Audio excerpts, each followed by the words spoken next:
Ang tagal mo naging mabait sa kanila, tapos nung napuno ka at nakapagsalita ka ng hindi maganda, ang ending ikaw na ang pinakamasamang tao sa paningin nila.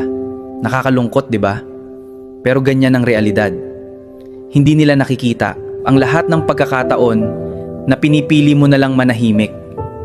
Hindi nila naalala ang mga pagkakataong umintindi ka, nagparaya ka, at paulit-ulit mong pinalampas ang mga salitang nakasakit sa'yo. Pero sa isang beses na napuno ka at hindi mo na kinaya, doon ka nila hinusgahan. Mabilis makalimot ang ibang tao sa lahat ng kabutihang ipinakita mo kapag nakakita sila ng isang pagkakamali.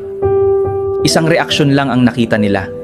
Pero hindi nila nakita ang mahabang panahon ng pagtitiis na naging dahilan kung bakit ka umabot sa ganoong punto. Hindi ko sinasabing tama ang magsalita ng masakit kapag galit ka. Pero bago ka husgahan ng iba, sana naisip din nila kung ano ang nagtulak sa'yo para umabot sa puntong iyon.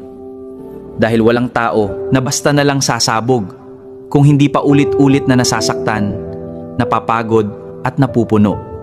Kaya bago mo tawagin na masama ang isang taong minsang nagkamali, alalahanin mo rin kung paano siya naging mabuti sa loob ng mahabang panahon. Dahil minsan, ang isang pagkakamali lang ang nakikita ng mga tao, pero nagiging bulag sila sa napakaraming kabutihang nagawa nito.